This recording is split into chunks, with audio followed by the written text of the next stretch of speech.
Тэлэхэн тус та бүхэнд шинэ өглөөний мэндийг дахин хүргэе. За тэгээ өнөөдрийн үгийн үйлчлэл маань эхлэж байна. Тэгээ энэ өдрөө бүгдөө Бурхны эзэндээ даатхан залбираад хамтдаа эхэлцгээе. Хайртай эзэн минь танд баярлалаа. Та бидэнд шинэ өдрийг өгсөн талархаж байна. Тэгээд энэ өдрийг би танд өргөж байна. Энэ өдрийн туршид эзэн та өрийн гайхамшигтай оршихугаар та бас биднийг өдөртөн жолоодож чиглүүлж таны хүчрхэг мотор бас бидэнтэй хамт байх болтугай. Тэгээд эзэн та өнөөдрийн үгээр дамжуулан бас бидний итгэлийг улам илүү бэхжүүлж, өдрөжүүлж өгөөрэй эзэн минь. Бүх талархал магтаалыг танд өргөн эзэн Есүсийн нэрээр залбирanгуйж байна. Амен. Халелуя. За бүгд хамтдаа өнөөдөр Бурханаас төрсөн хүний амьдралын зам гэсэн сэдвээр бүгд хамтдаа суралццгаая. 1-р Иохан намын 3-р бүлгийн 9-өөс 10-р ишлэлийг хамтдаа бүгд уншъя. Бурханаас төрсөн хүн нүгэл үлддэггүй. Учир нь Бурханы үр түүн дотор оршдог. Тэрээр Бурханаас төрсөн тул нүгэл үлдээд байж чадахгүй. Бурханы хүүхдүүд ба диаволын хүүхдүүд үүгээрээ илчлэгдэнэ. Зөвийг үлддэггүйнч ах дүүсээ хайрладаггүйнч Бурханых бишээ гэсэн. Амен. За тэгвэл өнөөдөр бүгдөө энэ хэсгээр Христ итгэгчийн амьдрал буюу итгэлийн амьдрал эхэлсэн даруйд бидний амьдрал бий болдог зүйл юу гэхээр Бурханаас төрөгдөх үйл явц. Тэгэхээр таавал Бурханаас төрөгдсөн нэг юм гэсэн үг. Библи бидэнд үүнийг маш тодорхой тийм одоо бидэнд хэлж байгаа. Бурханаас төрсөн хүн хамгийн түрүүнд татгалзах зүйл нь юу гэхээр нүгэл. Нүглээс бид нар татгалзах хэрэгтэй. Яагаад гэвэл Бурхан бол ариун Бурхан, ариун дагшин тийм агуу нэгэн ариун Бурхан учраас Бурханаас төрсөн нэгэн үнэхээр яг тэр нүгэлтэйгээ байдлаараа Бурхантай хамт зэрэгцэн оршоод байх боломжгүй гэсэн үг. Тийм учраас бид нар үнэхээр тийм одоо Бурханы хүүхдүүд учраас бид үнэхээр тийм яг Бурханы өмнө цэвэр ариун байж энэ итгэлийн амьдралын замналыг үргэлжлүүлэх нь тийм чухал байгаа. Өнөөдрийн ишлэл бидний Бурханаас төрсөн нэгэн буюу тийм дахин төрсөн хүмүүс гэж тодорхойлсон байгаа. Тиймээс бидний шинэ амьдрал бол Бурханы хүүхэд шиг одоо шинэ статусаар эхэлдгийг бүгдөө эндээс тийм санацгаая. Бурханы хүүхэд болсон хүний амьдралд хоёр том өөрчлөлт тийм гардаг байгаа. За нэгдүгээрт нь болохоор нүглийг үлдэхгүй байхыг хичээх. За энэ нь бид хизээж алдаа гаргахгүй гэсэн үг биш. Харин бидний дотор Бурханы үг ба ариун сүнс байгаа учраас нүгэлтэд эвлэрэх боломжгүй тийм одоо болдог байгаа.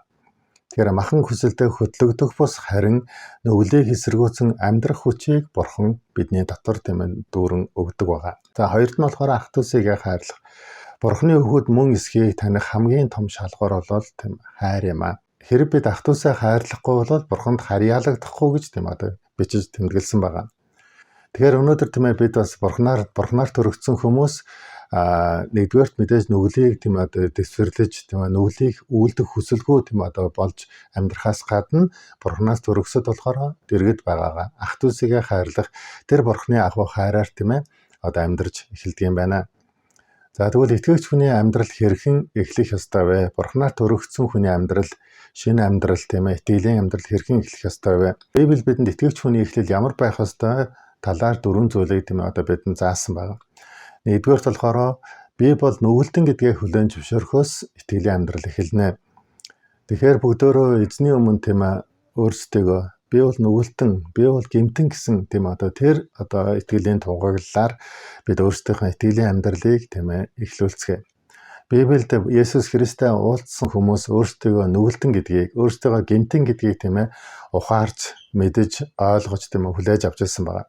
Закагийн хувьд ч гэсэн Есүстэй уулзсныхаа даруйд нүгэлтэн гэдгээ мэдэн тэр өөрийнхөө амьдралыг өөрчлөх том өөрчлөлтийг хийсэн байдаг.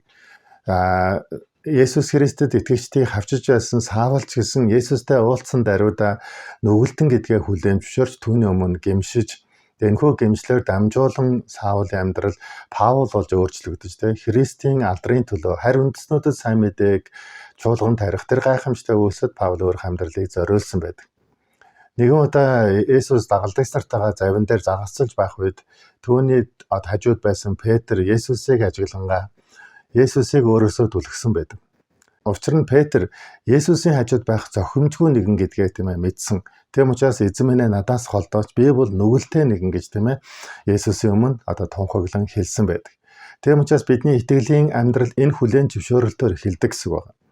Тэгэхээр өнөөдөр ч гэсэн тийм ээ бид Есүстэй хамт байх үед бид өөрсдөө харах нэг өнцгөн бид ямар их нүгэлтэй байснаа, бид ямар их нүгэлтэн бэ гэдгээ тийм ээ бид мэдэх тэр одоо тийм ээ зүйлийг бидний өмнө нээж өгдөг байгаа.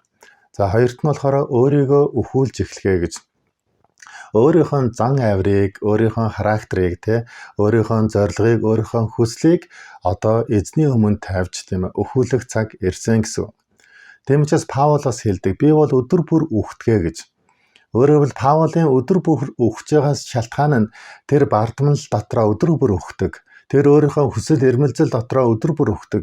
Өөрийнхөө хүсэлдээ өхөж тэр эзний хүслийг амьдруулж, эзний зорилгыг өөрийнхөө дотор амьдруулахын төлөө Паул тийм ээ өдөр бүр үхдэг тийм одоо тухай ярьсан байдаг. Тийм учраас итгэлийн амьдрал гэдэг бол Есүсийн хүсэл захируулах амьдрал юм аа. Бурхнаар төрөгдсөн хүмүүс Есүсийн хүсэлд бүрэн захируулж өөрсдийнхөө амьдралыг одоо өдөртөн чиглүүлэх хэрэгтэй. За гуравт нь болохоор тушаалыг сахиж эхлэнэ гэж. За тушаалыг сахина гэдэг нь бол энэ бол Бурхны үг. Хэрвээ та нар намайг хайрладаг бол миний тушаалуудыг сахих гэж эзэн маш тодорхой энэ дэр хэлсэн байдаг. Тийм учраас Бурхан тийм ээ үнэхээр хайрл гэсэн бол Бурхны хайрл гэсэн тушаалыг тийм ээ бидээ сахих ёстой. Бурхан уучлал гэж бидэнд тушаасан бол уучлал гэсэн тэр тушаалыг бас бид нар сахиж амьдрах ёстой тийм ээ. Бурхан сайн мэдээний үнэхээр тийм ээ төлөө амьдрах гэсэн бол бид нар сайн мэдээний төлөө амьдрах урам зоригтойгоор, итгэл зоригтойгоор бид нар амьдрах ёстой гэсэн. Бурхан тийм ээ надад үйлчил гэж тийм ээ хэлсэн бол бид Бурханд үйлчлэх тийм ээ тэр үнэхээр одоо зүрх сэтгэлээр бид нар амьдрах ёстой. Өөрийнхөө зорилго дуудлага амьдралыг надтай миний дуудлага зорилгоор амьдр гэж эзэн бидэнд тодорхой хэлсэн бол бид нар бас л энэ л хүслийг, энэ л үгийг нь бас бид нар биелүүлэх ёстой. Энэ үг бүх үгнүүд хаанаас ирдэг вэхээр ариун библи сургаалаар дамжуулан өдөр бүр бидний амьдрал Бурхны ятгалгууд тийм одоо ирж идэг байгаа. Тийм учраас та өнөөдөр өдөр бүр өөрийнхөө амьдралдаа тэр эзэн Бурхны гайхамшигтай үгийн ятгалгыг хүлээн аваад тушаалыг сахиарай. Тушаалыг сахих юм бол үнэхээр та өрөөгдөх болно, эвээгдэх болно. Дөрөвт нь болохоор үнэнч байхаар шийдвэр гаргаснаар эхэлдэг байгаа. За тэгэхээр бүгдөө эзний өмнө үнэнч байх итгэлийн амьд. Бурхнаар төрөгдсөн хүмүүс түүний өмнө үнэнч итгэл сэтгэлээр тийм ээ амьдрах нь чухал юм аа. Тэгэхээр бид зүгээр нэг одоо Христэд итгэгч гэдэг тэр нэрийг одоо нэршлиг зөвхөн өөртөө авдаг хүмүүс биш, харин бид нар хэрэгжүүлдэг, гүйцэтгэдэг, үр жимсийг ургуулдаг тийм одоо илүү идэвхтэй оролцоотой одоо амьдралаар Христ итгэгчнэр бид нар өнөөдөр тийм амьдрах ёстой. Тийм учраас өнөөдөр тийм бид нар үг үйлдэлтэй бүх зүйлстэй Бурхны хүслийг хэрэгжүүлэхийн төлөө үнэнч итгэл сэтгэлээр бид нар өнөөдөр амьдрах нь тийм чухал юм аа. Халелуя. Бид Бурхнаас төрсөн түүний үнцэнтэй хүүхдүүд юм аа. Тиймээс өөрсдөө өхүүлж, нүглийг жигшин, хайр болон үнэнч зүтгэлээр бид нар тийм ээ хамтдаа итгэлээр дүүрэн амьдарцгаая. Тэгээ энэ өдрийн туршид ч гэсэн та бүгдийн амьдрал Бурхнаар төрөгдсөн нэгний тэр гайхамшигтай амьдралын үр жимсүүд та бүгдийн амьдралаас гарах болтугай. Бид Бурхнаар төрөгдсөн учраас өөрсдийнхөө зан чанарыг бас үнэхээр Бурхнаар төрүүлцгээе. Өөрсдийнхөө хүслийг тийм ээ Бурхан дотор тийм ээ шинээр төрүүлцгээе. Тэгээ өөрийнхөө тийм ээ одоо өчүүхэн зорилгыг Бурхны агуу зорилгот холбож эзэн дотор бүгдөө шинээр тийм ээ үнэхээр төрөн энэхүү итгэлийн амьдралаар бүгдөө замнан амьдарцгаая. Халелуя. Тэгээ та бүгд эзний нэр дээр өрөөж байна. Тэгээ өнөөдрийнхөө үгийг ингээд дуусгая. Тэгээ бүгд хамтдаа залбирцгаая. Их эзэн Тэнгэрлэг Бурхан минь тань талархаж байна. Эзэн минь та бидэнд цаг өгсөн талархъя. Тэгээд бид өнөөдөр Бурханаас төрөгдсөн хүний амьдралын замналын талаар бид хамтдаа суралцлаа. Эзэн тэгээд үнэхээр энэхүү амьдралын замналаар бид амьдрахад минь та бидэнд тусалж өгөөрэй. Бид нүглийг үзэн ядаж жигшиж харин бид бас үнэхээр Бурханы хайрыг харуулж Бурханы хайраар дүүрэн амьдрахад минь та бидэнд тусалж өгөөрэй. Эзэн минь тэгээд үнэхээр тас бид үнэхээр тийм өөрсдөө илүү хөөрчилж бас үнэхээр амьдрахад минь та тусалж өгөөрэй. Эзэн минь тэгээд эзэн тэгээ бидний үнэхээр яг өнөөдөр энэ амьдралын замнал минь нүгэлтэй гэдгээ хүлээн зөвшөөрөхөөс эхэлж байгаа учраас тас бидэнд үнэхээр өдөр бүр эзэн бид таны өмнө цэвэр ариун байхад минь та бидэнд туслаарай. Та бидэнд хүч чадлыг дүүрэн болгож өгөөрэй. Эзэн минь үнэхээр тандаа алдрыг өргөж байна. Эзэн тэгээд бид өөрсдөө өдөр бүр өхүүлэхийг хүсэж байна. Эзэн хүслээ өхүүлэхийг хүсэж байна.